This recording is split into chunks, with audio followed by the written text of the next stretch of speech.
Divya Madhariya, orthopaedic surgeon, spine surgeon. आपके सामने आज लेकर आई हूँ ऑस्टियोआर्थराइटिस के कॉमन कॉजेज़, कॉमन जोड़ और किस तरीके से हम इसको बचा सकते हैं बढ़ने से और अपना ध्यान कैसे रख सकते हैं। सबसे पहले हमको जानना ज़रूरी है कि अर्थराइटिस क्या होता है।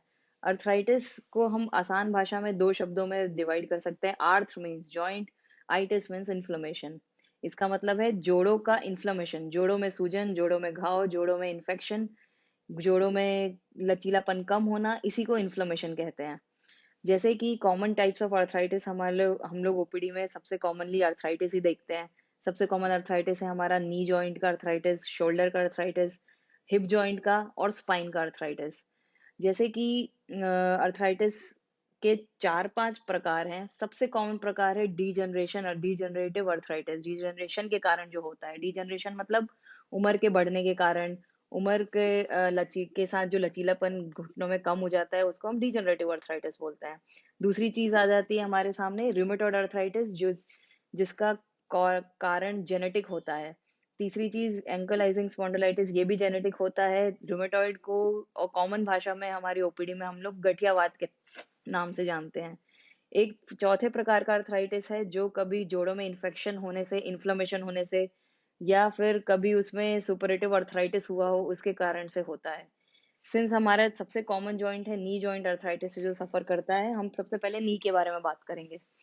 नी इसको भी हम डिवाइड कर सकते हैं प्राइमरी अर्थराइटिस या सेकेंडरी अर्थराइटिस के बीच में।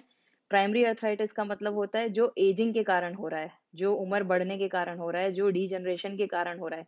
जैसे कि हमारे बाल पकते हैं उम्र के साथ, उसी तरीके से हमारे जोड़ों के घुटने का लचीलापन कम होता है, इलास्टिसिटी, लचीलापन का मतलब इलास्टिसिटी कम होता है, उसके अंदर का फ्लूइड कम होता है, उसकी चिकनाहट खत्म हो जाती है, उसके बीच के हड्डी के बीच के गैप्स कम होने लगते हैं। इस टाइप के अर्थराइटिस को हम एजिंग अर्थराइटिस कहते हैं। दूसरा सेकेंडरी अर्थराइटिस भी बहुत प्रकार का हो सकता है, जिसमें सबसे कॉमनली जो हमको ओपीडी में देखने को मिलते हैं वो है अगर जॉइंट आपका डिफॉर्म है, कभी आपको चोट लगी है फीमर में, आपके टिबिया में, आपके पटेला में, जिसके कारण से उसकी बोन की अलाइनमेंट बिगड़ गई है, तब हम उसको कहते हैं जॉइंट डिफॉर्मिटी या डिफॉर्मिटी के कारण होने वाले अर्थराइटिस। दूसरी चीज, कई बार हम डायग्नोज नहीं कर पाते हैं ओपीडी में बिकॉज एक्सरे में दिखती नहीं ये चीजें। होता है लिगामेंट की इंजुरी, इसमें मेनिस्कस खराब हो सकता है, एसीएल, पीसीएल, ये सब जो लिगामेंट्स जो घुटने को बांध के रखते हैं, इसमें अगर कोई डिफेक्ट आता है तब हम जॉइंट इंजुरी, जो स्पोर्ट्स इंजुरी जिसको कहते हैं, लिगामेंटस इंजुरी, इसके बाद वाले होने वाले अर्थराइटिस को ये सेकेंडरी अर्थराइटिस भी कहते हैं। कई बार हम over use arthritis, over use घुटने का ज्यादा इस्तेमाल कर रहे हैं, सीढ़ियां ज्यादा चढ़ रहे हैं, जिम में ज्यादा वर्कआउट कर रहे हैं, स्क्वाट ज्यादा कर रहे हैं और गलत पोस्चर में कर रहे हैं, गलत फुटवेयर पहन के कर रहे हैं। ये सब कारण भी बहुत इंपॉर्टेंट है, सेकेंडरी ऑस्टियोआर्थराइटिस क्रिएट करता है। फॉर एग्जाम्पल, अगर आपके घुटने की उम्र 60 साल की होगी, तो ये सब अगर रिपीटेटिव गलत पोस्चर, गलत मूवमेंट, गलत फुटवेयर के कारण ये इसकी एज कम हो जाती है घुटने की। फॉर एग्जाम्पल, ये अपन इसमें देखेंगे नॉर्मल नी और ऑस्टियोआर्थराइटिक नी के बीच में डिफरेंस। जिस तरीके से आप देख रहे हैं नॉर्मल नी में कितनी अच्छी चिकनाहट है, कितना अच्छा जॉइंट स्पेस है, लिगामेंट्स अपनी जगह पे मेंटेन्ड है और हड्डी भी क्लीन दिख रही है। उसी तरीके से एक अर्थराइटिक नी किस तरीके से डैमेज दिख रहा है, उसमें बीच में अलग अलग तरीके से गड्ढे बन चुके हैं, जिसके गड्ढे एज इन ये कार्टिलेज है, कार्टिलेज के अंदर आपका बोन है और बोन विजिबल होने लगता है और बोन आपस में चिकनाहट कम होने लगती है, आपस में टकराने लगते हैं तो पेन कॉज करते हैं। इसी तरीके से हम नेक्स्ट स्लाइड में देखेंगे, ये कार्टिलेज है, ये कैसे खराब हो गया और यहाँ पे हड्डियां कैसे विजिबल हो गई है, ये हमको इससे पता चल रहा है। जिससे कार्टिलेज विद समय के साथ इलास्टिसिटी लूज करता है, पानी का प्रवाह अंदर कम हो जाता है, इसमें विद कार्टिलेज डैमेज होते हैं और यहाँ पे ऑस्टियोफाइट्स डेवलप होते हैं अर्थराइटिस में। इस डायग्राम में हम देख पा रहे हैं कि एक नॉर्मल नी और एक आर्थराइटिक नी के बीच का डिफरेंस। जैसे कि एक्सपोज्ड बोन यहाँ पे शो हो रहा है, कार्टिलेज टूटे हुए दिख रहे हैं, मेनिस्कस पतला हो गया है, दोनों घुटने के बीच का जोड़ का डिस्टेंस कम हो गया है और एक्स्ट्रा बोन स्पर्स यहाँ पे विजिबल है अपन को। देयर आर 4 स्टेजेस, 4 स्टेज में अर्थराइटिस को अपन डिवाइड कर सकते हैं। स्टेज 1 में जब डाउटफुल अर्थराइटिक स्टेज है, जब ज्यादा जॉइंट स्पेस में डिफरेंस नहीं आया है, ज्यादा चेंजेस नहीं है, तब हम स्टेज 1 पे कहते हैं। स्टेज 2 में माइल्ड चेंजेस चालू हो जाते हैं, जॉइंट स्पेस थोड़ा कम हो जाता है, झिल्ली में पानी भर जाता है थोड़ा ज्यादा, बट फिर भी बेहतर स्टेज है और ये रिवर्सिबल स्टेज है। अगर इस स्टेज पे अपन अपना कोई फर्दर स्टेप लें, जिससे अपन क्वाड्रिसेप्स मसल की एक्सरसाइजेस करें, घुटने को फर्दर डैमेज से बचाएं, तो हम इस स्टेज को रिवर्स कर सकते हैं। स्टेज 3 एक मॉडरेट स्टेज है, जिसमें जॉइंट स्पेस और कम हो जाता है और इसमें पेन थोड़ा ज़्यादा बढ़ भी जाता है सिम्पटम्स के हिसाब से। जॉइंट के बीच में पानी भी ज़्यादा बढ़ चुका है और हड्डियों के बीच का घर्षण भी ज़्यादा बढ़ गया है। इस स्टेज में यूजुअली इंटरवेंशन लेने की ज़रूरत होती है, सर्जिकल या मेडिकल।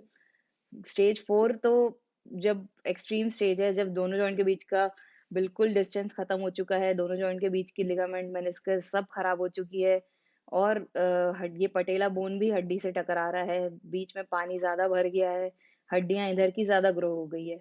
ये वियर एंड टियर जब बहुत ज़्यादा बढ़ जाता है, तो उसको स्टेज 4 कहते हैं।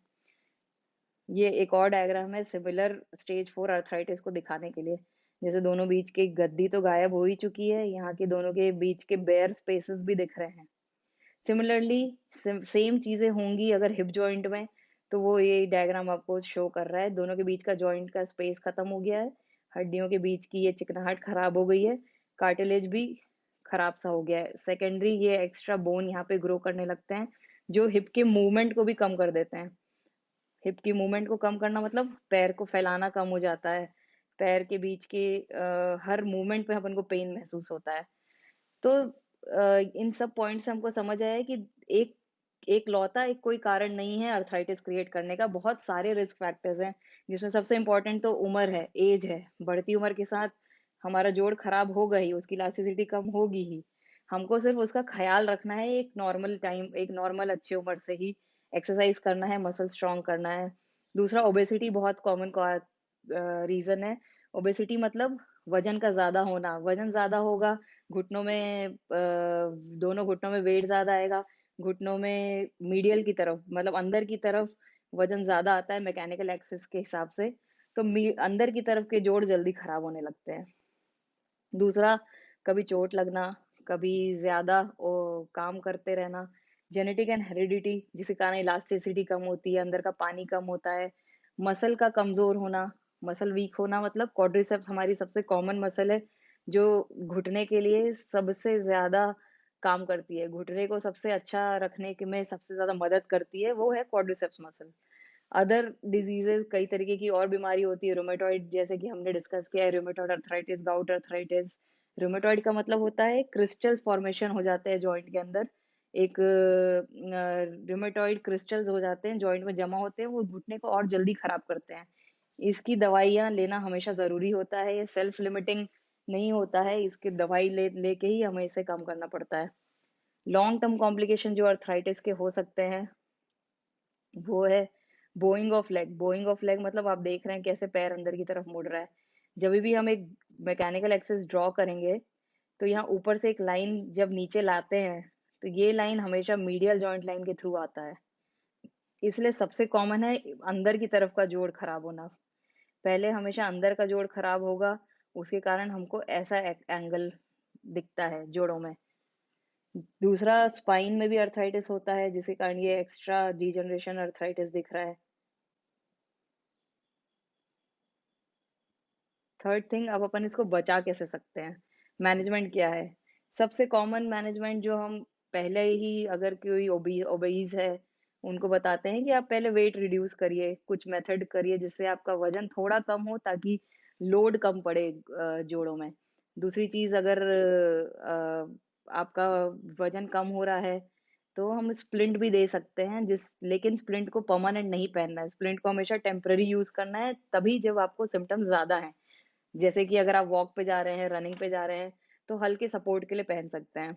दिन भर में बहुत देर काम करना है, खड़े रहना है, तब आप पहन सकते हैं। लेकिन अगर आप हमेशा इसका इस्तेमाल करने लग जाएंगे, तो आपके क्वाड्रिसेप्स और नीचे के काफ मसल्स वीक होने लगेंगे, क्योंकि उनका सपोर्ट अब स्प्लिंट ले ले रहा है।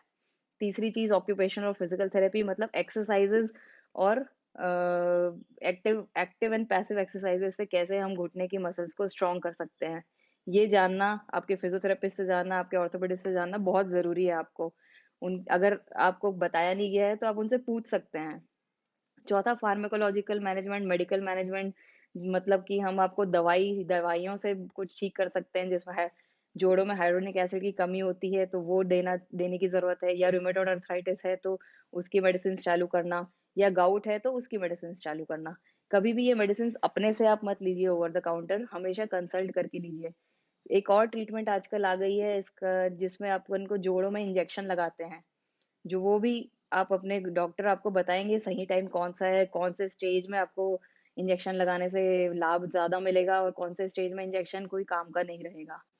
और सबसे लास्ट सर्जिकल ट्रीटमेंट, जिसमें घुटने का रिप्लेसमेंट भी किया जाता है, नहीं तो घुटने के अंदर की सफाई की जाती है आर्थ्रोस्कोपी से, या तो फिर सिर्फ़ ऑस्टियोटॉमी करके घुटने के अलाइनमेंट को करेक्ट किया जाता है। ये सब डिपेंड करता है आप कौन से स्टेज ऑफ अर्थराइटिस में हैं, कितना अर्थराइटिस बढ़ चुका है, कौन से टाइप ऑफ अर्थराइटिस है। और जो आप खुद से कर सकते हैं वो है लिमिटेड लो इम्पैक्ट एक्सरसाइजेस, जैसे कि swimming, walking, cycling, lift, squats कर सकते हैं विद थोड़े-थोड़े वजन के साथ। प्रिवेंट करने के लिए सबसे पहले आप वेट रिड्यूस करिए, ओवर द टाइम धीरे-धीरे एक्सरसाइजेस करिए, इंजरीज़ को प्रिवेंट करिए और अपना ध्यान रखिए।